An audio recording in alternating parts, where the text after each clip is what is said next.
Hello everyone! I am Tacet and happy Thanksgiving everyone! I'm gonna be pretty busy today, so I'm just recording something pretty quick in this morning. I just want to go over a few of the changes to the rework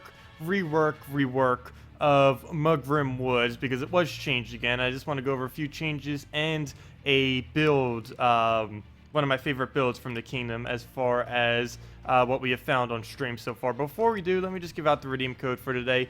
UUQNAZCMFG. And of course, that gives the normal reward for the first 250 people of 2 treasure maps, 1 gem key, 200 souls, and 2,500 gold. Sorry that I wasn't able to upload yesterday. I'll be able to give out that redeem code, though, during tomorrow's stream. So we'll give out 2 codes on tomorrow's streams instead, from 10 a.m. to 4 p.m. Eastern Standard Time on Friday. So, right here, what are we doing? What am I doing? Let's go to PvP. All over the place this morning.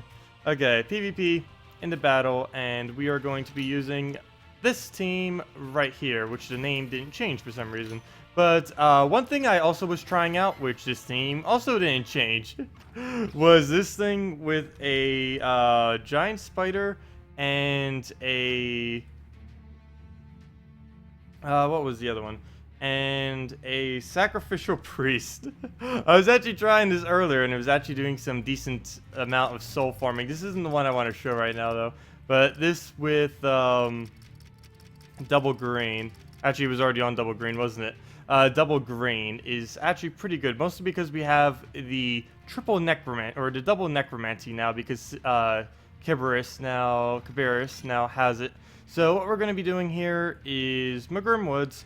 Maugrim Woods got a couple changes, and those are I'll say this wrong as many different ways I possibly can. It now has necromancy instead of pyromania, which is the which was 2 times against burning enemies, which you basically never use. Now it has necromancy instead, which is an absolutely amazing trait, and it now has a 100% chance to summon a warg whenever an enemy dies. So there's not a chance anymore whenever an ally dies. Also, one of my last videos, I accidentally misspoke on this, and this is boosted by the enemies that are alive, not allies. This was because they end up changing it again.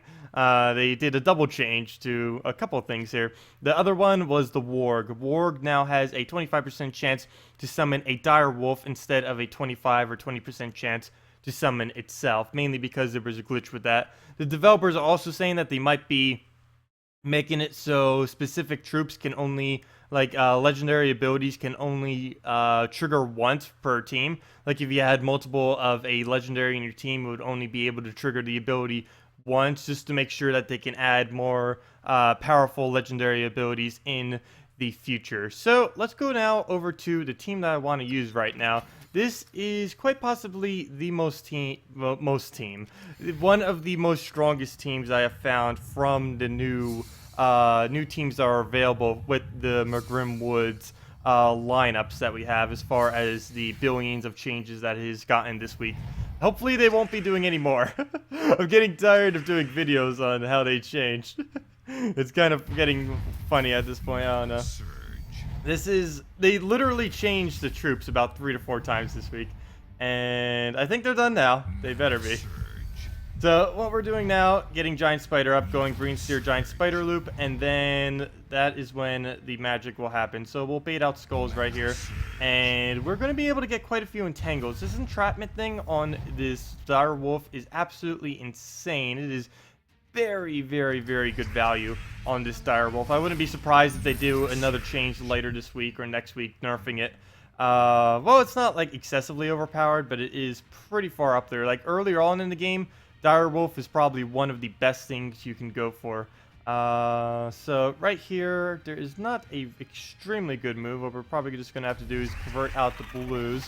There wasn't an extra turn, so we'll just have to take that, get our loop up, and go from there. I need to make sure that there are at least 13 greens on the board before we just go and cast this thing, or else it wouldn't really be worth it.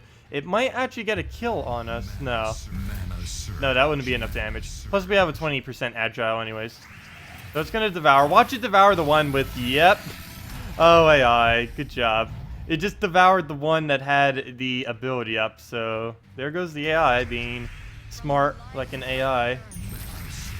So we'll get some skulls. We'll get the entrapment kills. As you can see, he just completely tore it apart. We didn't even need to do anything beyond the fact that it does twice as much damage to entangled enemies. Plus it has the brand, which will bring it even higher. And it can place Hunter's Mark, which is a 2x plus another 2x, which is enough to kill almost every single troop in the game, unless they have Stone Skin, Granite Skin, or Agile. So what we're going to do right here is probably just... Too bad the Entangle wasn't the other way around. We'd probably be able to get a kill right now. Let's see. 1, 2, 3, 4, 5, 6, 7, 8, 9, 10. Yeah, there's plenty enough. So we'll take that out right now, and that should be a kill or pretty close. Yep, that is the kill. Oh yeah, it's definitely a kill. What am I saying even close? We had Hunter's Mark on it too. That was 124 damage we just did there in that attack. And plus he's entangled, so he's not going to be able to do anything. We haven't even really used the Guardian at all, which is kind of surprising. Normally it's what completely piles down all the damage, but we just did it right here without even really needing to do anything with it. This is 1, 2, 3, 4, 5, 6, 7, 8, 9, 10. There, okay, there's enough. They really need something that automatically counts that. And then we just kill it with Skull, and boom, done. And yeah, that pretty much tears through everything. Like, literally everything. And it's really easy to build, too. You don't even need the, like you saw, we barely even used it. You barely even need the Guardian. All you really need is the Green Seer Giant Spider with these Dire Wolves and just keep them going.